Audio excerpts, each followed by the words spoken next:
हम बायोलॉजी में एक बात बार बार रिपीट करते हैं कि सिर्फ एनसीईआरटी पढ़नी चाहिए, और ये बात बिल्कुल ठीक भी है कि सिर्फ एनसीईआरटी पढ़नी चाहिए।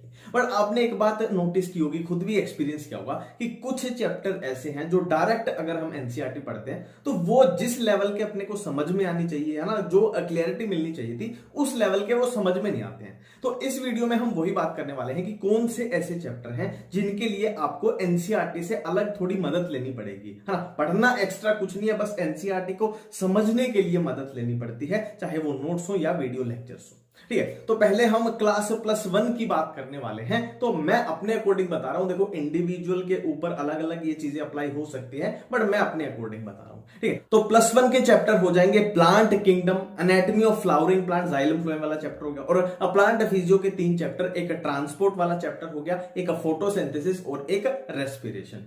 ये ऐसे चैप्टर हैं जो मुझे लगता है आपको थोड़ा एक्स्ट्रा मदद की, थोड़ा एक्स्ट्रा ना क्लियरिटी की जरूरत है, एक्स्ट्रा विजन की जरूरत है। और क्लास +2 की बात करें तो उसमें दोनों चैप्टर जेनेटिक्स के, जिसमें आपको एक्स्ट्रा मदद चाहिए होगी डायरेक्ट एनसीईआरटी से, वो बात नहीं बनेगी जो बननी चाहिए, है ना। और एक बायोटेक वाला जो अपना पहला चैप्टर है, बायोटेक्नोलॉजी प्रिंसिपल एंड प्रोसेसेस। तो ये ऐसे चैप्टर हैं मुझे जो लगता है +1 और +2 के, जिनको है ना थोड़ा एक्स्ट्रा मदद की जरूरत पड़ेगी। ठीक है, और रिवीजन के लिए मैं आपको एक ऐप के बारे में भी बताना चाहूंगा जिसका नाम है मेमोनीट ऐप। इसमें लाइन बाय लाइन पूरी एनसीईआरटी को कवर किया गया है, पूरा एक्सप्लेनेशन है, पूरा हर जो भी एनसीईआरटी की लाइन है उसका रेफरेंस दिया हुआ है कि कहां पे एनसीईआरटी में वो है, और जो क्वेश्चन है वो एमसीक्यू की फॉर्म में अवेलेबल है, जंबल वर्ड की फॉर्म में अवेलेबल है, ड्रैग एंड ड्रॉप की फॉर्म में, और बहुत सारे फ्लैश कार्ड्स आपको मिल जाएंगे। और फॉर्मूला रिवाइज करने हैं तो अलग से बिल्कुल सेपरेटली फॉर्मूला रिवीजन सेक्शन है। असर्शन रीजन प्रैक्टिस करनी है तो असर्शन रीजन का बिल्कुल एक अलग से सेक्शन है। जैसे फिजिकल केमिस्ट्री अपनी एक ब्रांच है, फिजिकल केमिस्ट्री के खाली फॉर्मूला की एक अलग सेक्शन मिल जाएगा। ऑर्गेनिक केमिस्ट्री की ओनली नेम रिएक्शन रिवाइज करनी है, उसका अलग से सेक्शन मिल जाएगा। लेक्चर वीडियो, कहीं भी आपको कंफ्यूजन होती है फिजिक्स में किसी टॉपिक में, उसके लिए लेक्चर वीडियो मिल जाएंगे। कंसेप्ट बिल्डिंग क्वेश्चन का अलग से सेक्शन, और पीवाईक्यू अगर आपको प्रैक्टिस करने हैं तो उसके लिए भी है ना पीवाईक्यू बहुत सारे मिल जाएंगे, और टेस्ट देने हैं, मॉक टेस्ट देने हैं, वो भी बहुत सारे अवेलेबल हैं। और जो हिंदी मीडियम के स्टूडेंट हैं, हिंदी मीडियम के स्टूडेंट के लिए हिंदी में भी पूरी बायोलॉजी अवेलेबल है। लिंक मैं डिस्क्रिप्शन में डलवा दूंगा। अब देखो हम बात कर रहे थे एनसीईआरटी के बारे में, ठीक है। अब थोड़ा सा मैं आपको है ना डिटेल में थोड़ा बताना चाहूंगा। देखो कुछ चैप्टर ऐसे हैं कि कोई दिक्कत नहीं है, डायरेक्ट एनसीईआरटी से पढ़ो, आपको आते भी हैं, बस उसमें एक एक टॉपिक ऐसे हैं जो हमें दिक्कत देते हैं। फॉर एग्जांपल ह्यूमन फिजियो की बात कर लेते हैं, जैसे डाइजेशन वाला चैप्टर है। अब वहां पे सारी चीजें हमें आती हैं, सारी चीजें याद हैं, बस जो डाइजेशन वाला वो पोर्शन है ना, कि कहां से कौन सा एंजाइम आता है, प्रोटीन की डाइजेशन कैसे हो रही है, कार्बोहाइड्रेट्स की डाइजेशन कैसे हो रही है, तो वहां पे सुई अटकती है। तो उसको क्लियर रखो तो पूरे चैप्टर का कॉन्फिडेंस आ जाएगा। ठीक है, जैसे मसल वाला चैप्टर है, वहां पे जो मसल कॉन्ट्रैक्शन है वो समझ लो, वहां पे थोड़ी कंफ्यूजन है, बस वो क्लियर है और कोई कंफ्यूजन नहीं है। ठीक है, जैसे अपना किडनी वाला चैप्टर है, एक्सक्रीशन वाला, वहां पे जैसे काउंटर करंट मैकेनिज्म है, वहां पे बहुत कंफ्यूजन होती है, तो उसको अलग से पकड़ के बिल्कुल माइंड में क्लियर रखो। जैसे नर्व इंपल्स का कंडक्शन है, उसको अगर समझ लिया तो पूरे चैप्टर का कॉन्फिडेंस। तो हर चैप्टरों में एक एक टॉपिक है जो दिक्कत देते हैं। जैसे हम आई एंड ईयर पढ़ते हैं, अब वहां पे मैकेनिज्म ऑफ विजन की हम देखते कैसे हैं, वो जो मैकेनिज्म है वो समझ लिया तो पूरा कॉन्फिडेंस है ना। ईयर पढ़ते हैं, मैकेनिज्म ऑफ हियरिंग पढ़ लिया, पूरा कॉन्फिडेंस आ जाएगा, है ना। जैसे +1 में बायोमोलिक्यूल वाला चैप्टर है ना, बायोमोलिक्यूल चैप्टर है।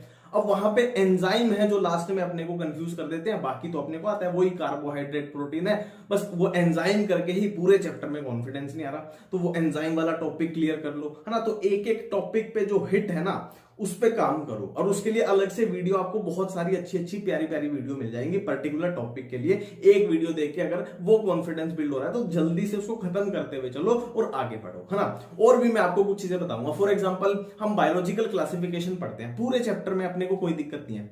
जहां फंजाई के स्पोर्स आ जाते हैं कंफ्यूजन होगी, है ना, ये स्पोर वो स्पोर, कौन सा सेक्सुअल कौन सा एक्सेक्सुअल, तो इसको भाई कंफ्यूजन को दूर करो। जैसे प्लांट किंगडम है, अपने को कंफ्यूजन का है, आपको भी पता है कहां पे लाइफ साइकिल में फंसते हैं, है ना, कि लाइफ साइकिल क्या थी, वहीं पे सुई अटकती है, तो उसको दूर आपको करना चाहिए। तो हर चैप्टर में एक पर्टिकुलर छोटी छोटी कंफ्यूजन है जो उस चैप्टर को मुश्किल साबित करवा रही है, तो आपको वहां से निकलना पड़ेगा उस कंफ्यूजन से। और भी मैं आपको इसमें बातें बताता हूं, जैसे ह्यूमन रिप्रोडक्शन चैप्टर हम पढ़ते हैं, आपने ध्यान दिया होगा कि हमारा पूरा चैप्टर सही चल रहा है कि male reproductive system, female reproductive system, जहां पे मेंस्ट्रुअल साइकिल आई वहां पे सुई अटक अटक गई, है ना। और जहां पे इम्प्लांटेशन और वो पूरा आ रहा है ना कि ब्लास्टोमियर और वो सब, है ना, गैस्ट्रुलेशन, वहां पे सुई अटक गई, तो वहां पे गड़बड़ी होनी चालू हो जाती है। तो ये चीजें आप सोचो कि कहां पे क्या गड़बड़ी हो रही है, वहीं से आपको, है ना, वहीं से चीजें बिल्ड होती चली जाएंगी।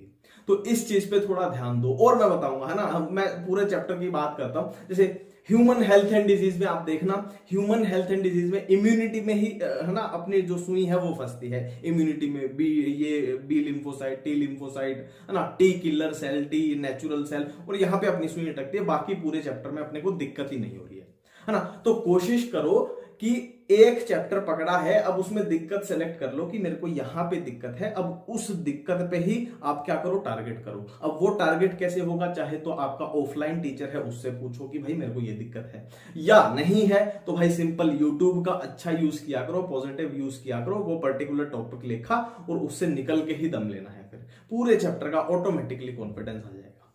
ठीक है, तो ये चीजों पे थोड़ा सा ध्यान देना, है ना।